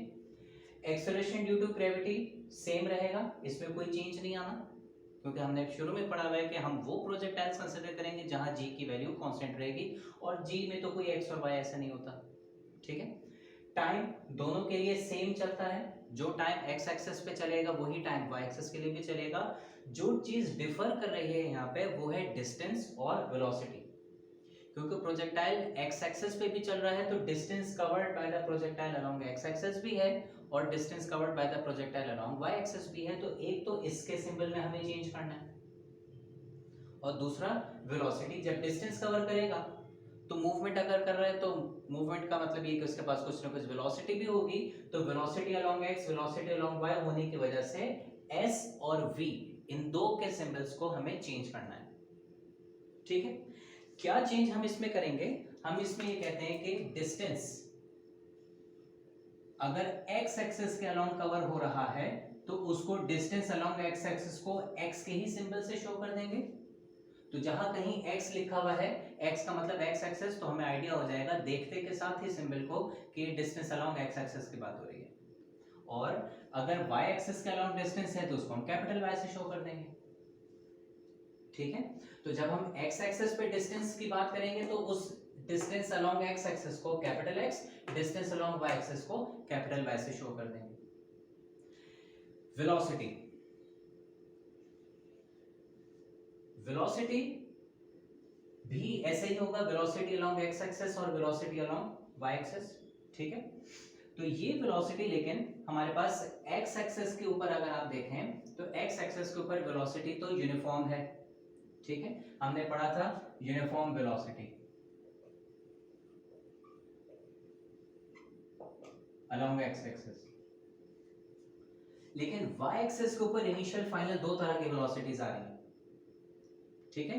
तो y एक्सिस के ऊपर जो इनिशियल और फाइनल वेलोसिटीज हैं उनके सिंबल्स को भी हम चेंज कर देंगे। जो वेलोसिटी इनिशियल भी है फाइनल भी नजर आ रही है, ठीक है। तो इनिशियल वेलोसिटी के लिए सिंबल प्रोजेक्टाइल में vo, o से ओरिजिनल, तो vo means original velocity, original velocity कहलाएगी। अगर ओरिजिनल वेलोसिटी x एक्सिस की है तो उसके साथ सफिक्स x, अगर y एक्सिस के अलोंग है तो उसको हमने सफिक्स y से, तो v नॉट x और v नॉट y, ये दो तरह की, दो डायरेक्शंस की हमारे पास ओरिजिनल वेलोसिटी बन जाएगी। फाइनल वेलोसिटी को प्रोजेक्टाइल में हम सिंपली v से ही शो करेंगे, स्मॉल v से, और ये v भी दो तरह का हो सकता है, x और y।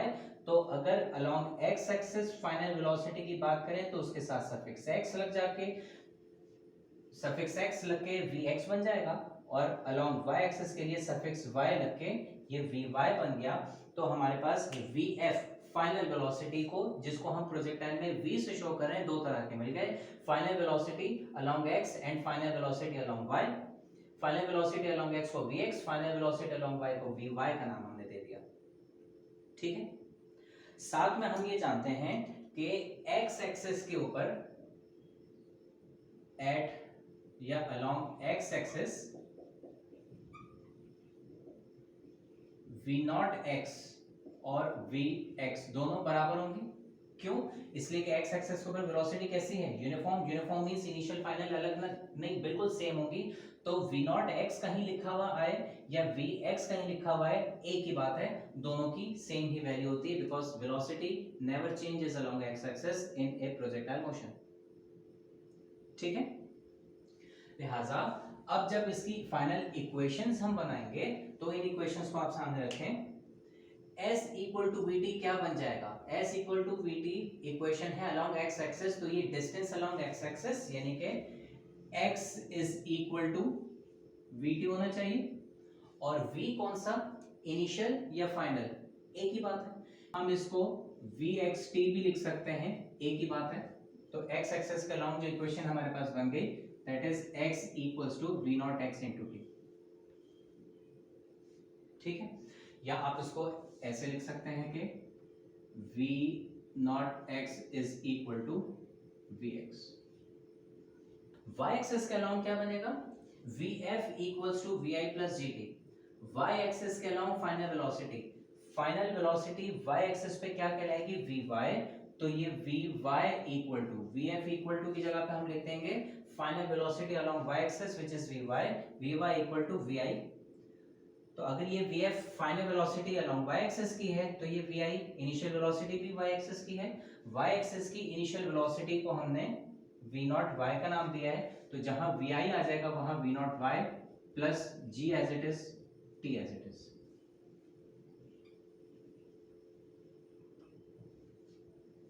ठीक है, second equation s equals to, ये s कौन सा है? सारी इक्वेशन y एक्सिस के हेडिंग में तो सब y वाले, तो डिस्टेंस अलोंग y एक्सिस को हम क्या कहते हैं? Capital Y। तो ये s इक्वल्स टू को हम y इक्वल्स टू लिख सकते हैं vit initial velocity y axis वाली, इनिशियल वेलोसिटी y एक्सिस वाली v naught y t as it is plus half gt square, ये एज इट इज रहेगा। फाइनली 2gs का मतलब हो जाएगा 2gy is equal to vf का मतलब final velocity along y means vy का स्क्वायर माइनस vi का मतलब v नॉट y फॉर्मूले का स्क्वायर। ये हमारे पास इक्वेशंस बन गई प्रोजेक्टाइल मोशन में along x and along y, जो कि अपने एप्रोप्रिएट सिंबल्स के साथ हमने यहाँ पे पढ़ ली। ठीक है, इसके अलावा हमने एक फॉर्मूला और ये देखा कि v not x is equal to v naught cos theta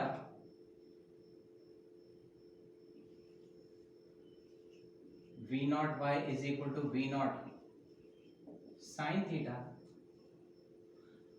इसी तरह ये इनिशियल वेलोसिटी के x और y कंपोनेंट, इनिशियल वेलोसिटी के साथ cos थीटा sin थीटा, तो अगर फाइनल वेलोसिटी का होगा vx तो वो v cos थीटा, x में तो एक ही बात है, लेकिन y एक्सिस में इनिशियल और फाइनल अलग होते हैं, तो vy जो बनेगी वो v sin थीटा आ जाएगी। vx equal to v cos theta, vy equal to v sin theta. सही, ओके, यहां तक काफी सारी बातें हमारी प्रोजेक्टाइल की हो गई। अच्छा, कभी ऐसा भी होता है और न्यूमेरिकल्स आपको दिए जाएंगे इस तरह से कि आपको कहा जाएगा कि भाई ये एक प्रोजेक्टाइल है, ये प्रोजेक्टाइल को हमने किसी खास एंगल पे लॉन्च किया, ये इसका लॉन्च एंगल थीटा है और ये इसकी इनिशियल वेलोसिटी v नॉट है। इसकी final velocity along x axis क्या होगी और इसकी final velocity along y axis क्या होगी? तो फाइनल वेलोसिटी तो इस साइड पे आएगी जहां प्रोजेक्टाइल एंड हो रहा है, ये तो ये इसकी फाइनल वेलोसिटी होगी प्रोजेक्टाइल की, क्योंकि प्रोजेक्टाइल में इनिशियली जब हमने लॉन्च किया था x और y दोनों मौजूद थे, तो फाइनल में भी x और y दोनों शामिल हैं। आपसे दोनों तरह से सवाल में पूछा जा सकता है। कभी आपसे कहा जाएगा कि फाइनल वेलोसिटी का x कंपोनेंट बताओ, फाइनल वेलोसिटी का y कंपोनेंट, यानी कि आपसे कहा जाएगा फाइनल वेलोसिटी का x कंपोनेंट अलग निकालो, फाइनल वेलोसिटी का y कंपोनेंट अलग निकालो, यानी कि vx और vy आपको अलग अलग निकालने को कहा जा सकता है। अगर ऐसा है तो हमारे पास Vx का भी फॉर्मूला है और Vy के भी फॉर्मूले हमारे पास है, यहां से भी आ जाएगा, यहां से भी आ जाएगा, ठीक है। लेकिन ऐसा भी होता है कि आपको कहा जाएगा कि आप फाइनल वेलोसिटी बताइए, यानी कि अगर कंपोनेंट्स में नहीं फाइनल वेलोसिटी बताने का मतलब ये है कि कंपोनेंट्स नहीं बताने, लेकिन ऐसा भी होता है कि आपको कभी ऐसे भी कहा जाएगा कि फाइनल वेलोसिटी बताइए, कंपोनेंट्स ना बताइए, Vx Vy अलग अलग ना बताइए, ओवरऑल फाइनल वेलोसिटी बता दीजिए। तो ओवरऑल फाइनल वेलोसिटी बताने का मतलब ये है कि रिजल्टेंट वेलोसिटी आपको बतानी है, जिसमें एक्स और वाई दोनों शामिल कंबाइन करके आपको एक वेलोसिटी बतानी है, ठीक है। और न्यूमेरिकल जब हम करेंगे तो हमें बआसानी पता चल जाएगा कि इस टाइम पे आपसे एक्स और वाई अलग अलग कंपोनेंट्स में मांग रहे हैं फाइनल वेलोसिटी या कंबाइन मांग रहे हैं। तो अगर एक्स और वाई कंबाइन में मांग रहे हो तो उसका भी फॉर्मूला होना चाहिए, और उसका फॉर्मूला हम बनाते हैं पाइथागोरस थ्योरम से using the concept of composition of two vectors, जहां आपको दो वेक्टर्स मालूम होते हैं Vx और Vy, और आपसे कहा जाता है कि आप रिजल्टेंट बताइए। तो हम इस राइट एंगल ट्रायंगल पे पाइथागोरस थ्योरम लगाते हैं, हाइपोटेन्यूज का स्क्वायर इक्वल्स टू परपेंडिकुलर का स्क्वायर प्लस बेस का स्क्वायर, और वो फॉर्मूला आपको याद होगा, वो फॉर्मूला हमारे पास आता है, ये फॉर्मूला है रिजल्टेंट वेलोसिटी का।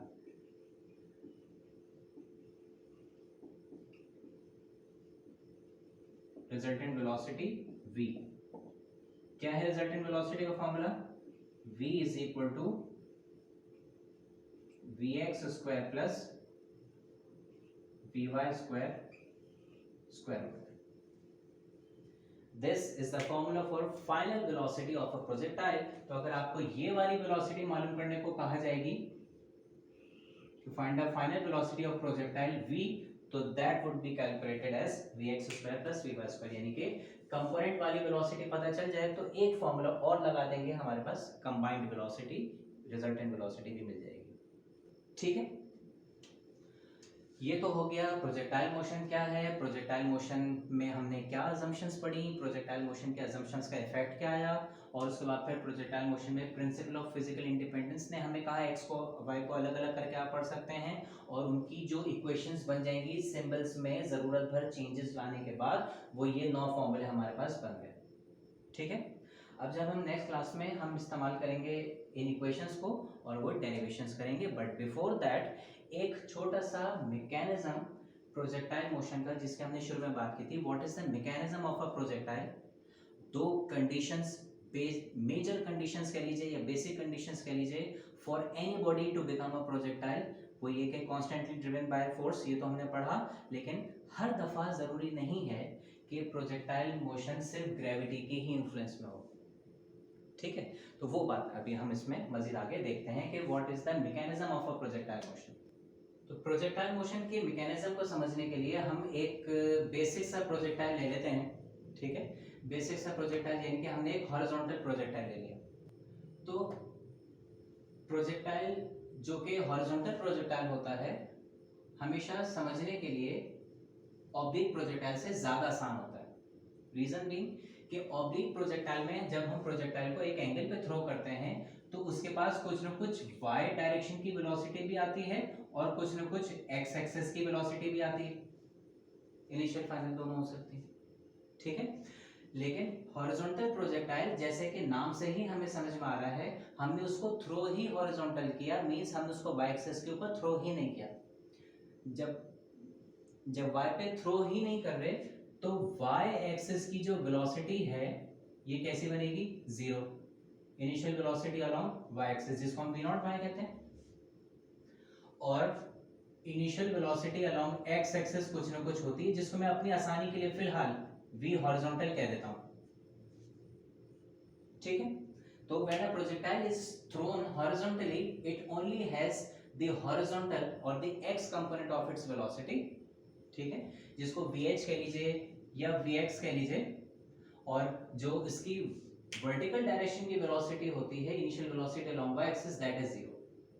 नाउ हम ये जानना चाहते हैं कि एक सेकंड के बाद ये प्रोजेक्टाइल कहां मिलेगा, तो हमने इसको यहां फेंका, तो यहां फेंकने से इसकी x एक्सिस की वेलोसिटी तो हम जानते हैं कि चेंज ही नहीं होती, लेकिन at t equal to 1 second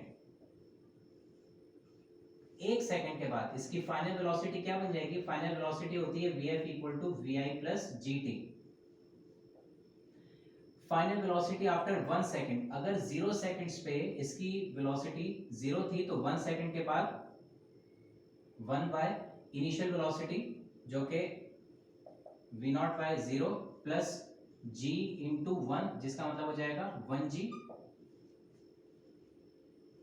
2 seconds के बाद इसकी velocity 0 plus g into 2, 2g। 3 seconds के बाद 3g, 4 सेकंड्स के बाद 4g एंड सो ऑन। इसी तरीके से हम इसकी डायरेक्शंस कैलकुलेट, इसकी फाइनल वेलोसिटी बता सकते हैं। ठीक है, अब यहां इन वेलोसिटी से क्या होगा? शुरू में देखिए, जब ये प्रोजेक्टाइल आगे बढ़ा तो इसके पास सिर्फ हॉरिजॉन्टल वेलोसिटी थी, वर्टिकल वेलोसिटी कितनी थी? 0। ये यहां हो गया। मजीद जब ये आगे बढ़ा तो हॉरिजॉन्टल वेलोसिटी तो अभी भी इतनी ही है, ये हॉरिजॉन्टल वेलोसिटी vx उतनी रही। वर्टिकल वेलोसिटी 1 सेकंड के बाद कितनी बढ़ गई?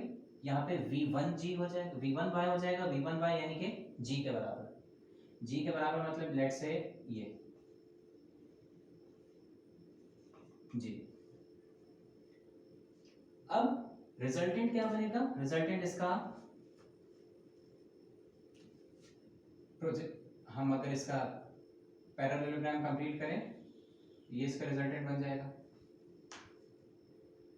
ठीक है, यहां से मजीद 1 सेकंड के बाद vx अभी भी उतना ही है, यानी कि यहां से लेके यहां तक अभी भी उतना ही है, लेकिन y एक्सिस के अलोंग अब वेलोसिटी कितनी बढ़ गई? 2 सेकंड्स के बाद बढ़ के 2g हो गई। तो अगर g इतना है तो 2g यहां से भी डबल यहां तो हो जाएगा।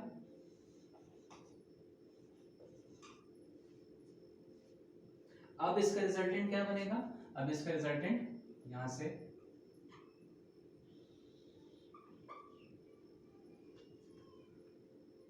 तीन सेकंड के बाद ये वेलोसिटी x वाली बदस्तूर उतनी ही कायम, यानी कि यहां तक दिस इज vx,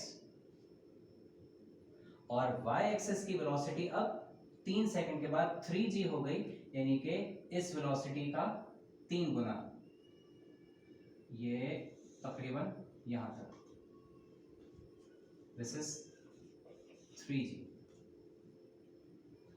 अब अगर हम इसका रिजल्टेंट निकालें तो रिजल्टेंट इसका पैरेललोग्राम लॉ के मुताबिक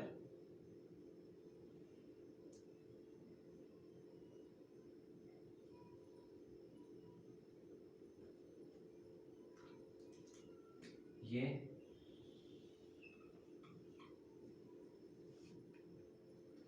4 सेकंड्स के बाद ये vx इतना मजीद आगे, दिस इज vx, और जो वेलोसिटी अलोंग y एक्सिस है वो 4 टाइम्स बढ़ चुकी होगी, यानी कि सपोज इतना हो गया होगा ये। अब जब हम इसका रिजल्टेंट निकालेंगे तो ये रिजल्टेंट इसका ऐसे बनेगा, ये इस तरह से। इस प्रोजेक्टाइल को हम अगर कंप्लीट करें तो ये प्रोजेक्टाइल ऐसे हमें बनता हुआ नजर आएगा। 1 सेकंड के बाद ये यहां आ गया, यहां से ऐसे, यहां से ऐसे, यहां से ऐसे, यहां से ऐसे। तो this is how a projectile is formed, क्योंकि हॉरिजॉन्टल वेलोसिटी हर दफा इक्वल ही रह रही है, लेकिन वर्टिकल डायरेक्शन की वेलोसिटी मुसलसल बढ़ती चली जा रही है। तो एक वक्त आता है कि ये जैसे जैसे वर्टिकल डायरेक्शन की वेलोसिटी बढ़ती चली जाएगी, y एक्सिस का कंपोनेंट और ज्यादा बढ़ता चला जाएगा, और ये वेलोसिटी का रिजल्टेंट और ज्यादा कर्व इनवर्ड होता चला जाएगा y एक्सिस की तरफ। ठीक है, यहां आपने दो बहुत इंपॉर्टेंट बातें ऑब्जर्व की। नंबर 1, हॉरिजॉन्टल हर वेलोसिटी के या प्रोजेक्टाइल मोशन में there are 2 components of velocities x and y। एक कंपोनेंट हमेशा यूनिफॉर्म रहेगा। ठीक है, तो 1 component uniform,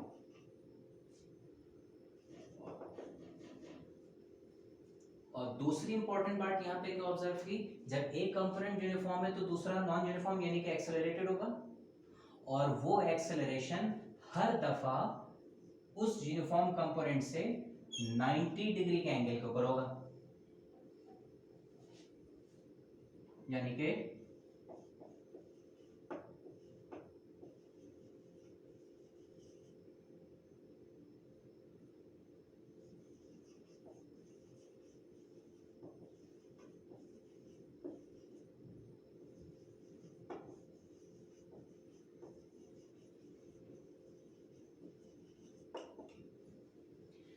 acceleration which is g in this case is always perpendicular to the uniform component. जहां कहीं ये दो कंडीशंस फुलफिल हो जाएंगी, जिस भी मूवमेंट के अंदर, वो मूवमेंट हमेशा क्या बन जाएगी, प्रोजेक्टाइल बन जाएगी. तो इसको आप कंडीशन ऑफ प्रोजेक्टाइल मोशन भी कह सकते हैं, कंडीशंस ऑफ प्रोजेक्टाइल मोशन.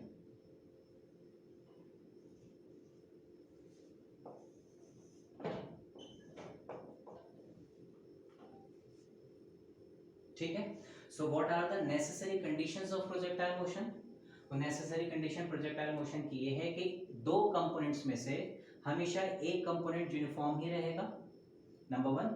और जो दूसरा एक्सेलरेटेड कंपोनेंट होगा उसमें एक्सेलरेशन हमेशा यूनिफॉर्म वाले से ऑलवेज 90 डिग्री के एंगल के ऊपर होगा. ऐसी और बहुत सी टू डायमेंशनल मोशंस होती हैं जिसमें एक्स और वाई कंपोनेंट्स होंगे, लेकिन हर मोशन के अंदर, हर टू डायमेंशनल मोशन के अंदर एक यूनिफॉर्म और परपेंडिकुलर एक्सेलरेशन नहीं होता.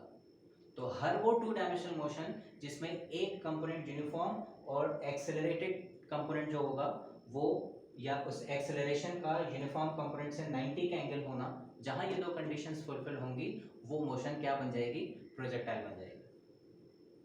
सही है. दो बातें आखिरी में बिल्कुल. नंबर वन, क्या ये प्रोजेक्टाइल मोशन सिर्फ under the influence of gravity ही बनती है या ये कहीं और भी बन सकती है? तो हम इसका आंसर ये देते हैं कि प्रोजेक्टाइल मोशन सिर्फ ग्रेविटी के अंडर में नहीं बनती, बल्कि आप सेकेंड ईयर में आगे क्लासेस में, चैप्टर्स में पढ़ेंगे कि ये मैग्नेटिक फोर्स के इफेक्ट में भी प्रोजेक्टाइल बनता है और इलेक्ट्रिकल फोर्स के इफेक्ट में भी प्रोजेक्टाइल बनता है. किसी पार्टिकल को, चार्ज पार्टिकल को जब आप मैग्नेटिक फील्ड में मूव करवाते हैं तो मैग्नेटिक फील्ड में भी प्रोजेक्टाइल बनता है, और इलेक्ट्रिक फील्ड में मूव करवाते हैं तो इलेक्ट्रिक फील्ड में भी प्रोजेक्टाइल बनता है. Just to give you an example, आपने रेडियो एक्टिविटी का एक्सपेरिमेंट पढ़ा होगा जिसमें हमने अल्फा बीटा गैमा रेस पढ़ी थी. फिर रिमेंबर ये ऐसे इसको देख लेते हैं कि ये अल्फा गन थी, यहाँ अल्फा पार्टिकल्स मौजूद थे, यहाँ फ्लोरेसेंट स्क्रीन लगा हुआ था, यहाँ आपने नॉर्थ और साउथ पोल्स कनेक्ट किए हुए थे. एक पार्टिकल नॉर्थ की तरफ ये बीटा पार्टिकल था, यहाँ साउथ की तरफ अल्फा पार्टिकल क्या था, और गैमा बिल्कुल सीधे सीधे. तो ये जो चार्ज पार्टिकल्स हैं, ये जो न्यूक्लियस है, ये जो पार्टिकल्स हैं, ये पार्टिकल मैग्नेटिक फील्ड के अक्रॉस मूव कर रहे हैं. ठीक है. तो मैग्नेटिक फील्ड के अक्रॉस मूव कर रहे हैं और कोई फोर्स इनको, जो शुरू में पार्टिकल को धक्का लग के जब ये आगे निकली होंगी, सिर्फ एक मैग्नेटिक फोर्स के इन्फ्लुएंस में मूव करती थी. ठीक है. इसी तरीके से हम नॉर्थ पोल को equivalent to positive terminal of the battery और साउथ पोल को equal to negative terminal of the battery कहते हैं. तो ये पॉजिटिव और नेगेटिव के लिए भी, यानी कि इलेक्ट्रिकल फोर्स के लिए भी वैलिड है. ठीक है. तो कंसेप्चुअली भी ग्रेविटी की फोर्स एक फील्ड फोर्स है, यानी कि एक ऐसी फोर्स है जो दूसरे ऑब्जेक्ट को फासले से भी खींच के ले आती है. ऑब्जेक्ट यहाँ मौजूद है, अर्थ यहाँ मौजूद है, तो ये ग्रेविटी उसको पुल करके नीचे ले आएगी. ठीक है. तो gravity is acting at a distance, तो एक फील्ड फोर्स कहलाती है. इसकी अपनी फील्ड होती है जिसमें ग्रेविटी की फोर्स हम पे लग रही होती है. उस फील्ड से बाहर चले जाएंगे तो हमारे पर ग्रेविटी का इफेक्ट खत्म हो जाएगा. इसी तरह से मैग्नेटिक फोर्स भी फील्ड फोर्स होती है, क्योंकि एक मैग्नेट दूसरे मैग्नेट को फासले के ऊपर भी अट्रैक्ट या रिपेल कर लेता है. इसी तरह से इलेक्ट्रिक चार्जेस भी आपस में जो फोर्स जनरेट करते हैं, रिपल्शन की या अट्रैक्शन की, वो भी एक फील्ड फोर्स है, क्योंकि एक चार्ज दूसरे चार्ज को फासले के ऊपर भी अट्रैक्ट या रिपेल कर लेता है. तो क्योंकि ग्रेविटी की फील्ड फोर्स है, लिहाजा मैग्नेटिक फोर्स और इलेक्ट्रिक फोर्स फील्ड फोर्स होने के नाते प्रोजेक्टाइल बनाते हैं. उनकी सूरत में क्या डेफिनेशन बन जाएगी? If a body moves only under the influence of electric force, वो भी प्रोजेक्टाइल बनाएगा. और आप देखेंगे सेकेंडरी फिजिक्स में, आप देखेंगे मैग्नेटिज्म के चैप्टर में आप देखेंगे ये इसी तरह if a body moves only under the influence of electrical force, वो भी प्रोजेक्टाइल बनाएगा। या फिर हम ये भी कह सकते हैं if a body moves such that it has no constant driving force except magnetic force या except electric force, that also constitutes a projectile motion. ठीक है, सो आंसर इज, क्या प्रोजेक्टाइल सिर्फ ग्रेविटी की फील्ड में ही बनते हैं? सर्टनली नो, प्रोजेक्टाइल ग्रेविटी हर फील्ड फोर्स के अंदर बनता है, जैसे कि ग्रेविटी, जैसे कि मैग्नेटिक फोर्स, जैसे कि इलेक्ट्रिक फोर्स। ठीक है, और आखिरी इंपॉर्टेंट पॉइंट जो इसमें हमें नोट करना है वो ये कि क्या कभी प्रोजेक्टाइल ऐसे वर्टिकली जा सकता है? उस एक्सेप्शन को हटा देते हैं फ्री फॉल मोशन की, जिसमें हम बॉडी को ऐसे थ्रो करते हैं। ठीक है, तो आंसर इज प्रोजेक्टाइल कभी भी ऐसे वर्टिकल नहीं जाएगा। क्या कोई ऐसा टाइम इस प्रोजेक्टाइल को मजीद और नीचे हम मूव करने के लिए दें? क्या कोई ऐसा टाइम आ सकता है जिसमें ये बिल्कुल वाई एक्सिस के अलावा मूव करना शुरू कर जाए?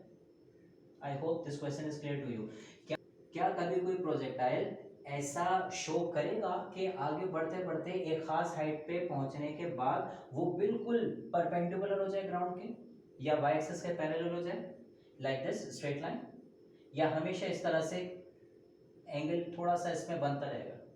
तो आंसर इज, ये कभी भी ऐसा नहीं बना सकता। क्यों नहीं बना सकता? क्योंकि हॉरिजॉन्टल कंपोनेंट तो मुसलसल उसका चेंज हो ही नहीं रहा। हॉरिजॉन्टल कंपोनेंट तो मुसलसल है उसके पास, कांस्टेंट। ठीक है, तो हॉरिजॉन्टल कंपोनेंट है तो थोड़ा सा आगे की तरफ डिस्प्लेस वो होगा, लेकिन वाई एक्सिस के ऊपर एक्सेलरेशन या वाई एक्सिस के ऊपर वाई कंपोनेंट को बढ़ने की वजह से उसका ये हॉरिजॉन्टल होना थोड़ा सा कम होता चला जाएगा। ये स्टीप तो होता चला जाएगा, लेकिन कभी भी ऐसे परपेंडिकुलर नहीं होगा, क्योंकि एक्स कंपोनेंट इसका हमेशा इसके पास कुछ ना कुछ रहेगा। ये बहुत माइनर सा कर्व शो करेगा, लेकिन बहरहाल करेगा जरूर, क्योंकि इतना हॉरिजॉन्टल कंपोनेंट तो इसके पास हमेशा रहेगा। अगर हम ये कहें कि आगे जाके बिल्कुल पैरेलल हो जाएगी, ये हमने अपनी ही बात को वायलेट कर दिया, क्योंकि हम ये कह रहे हैं कि पैरेलल या परपेंडिकुलर टू द ग्राउंड उसी वक्त हो सकता है जब एक्स कंपोनेंट ना हो।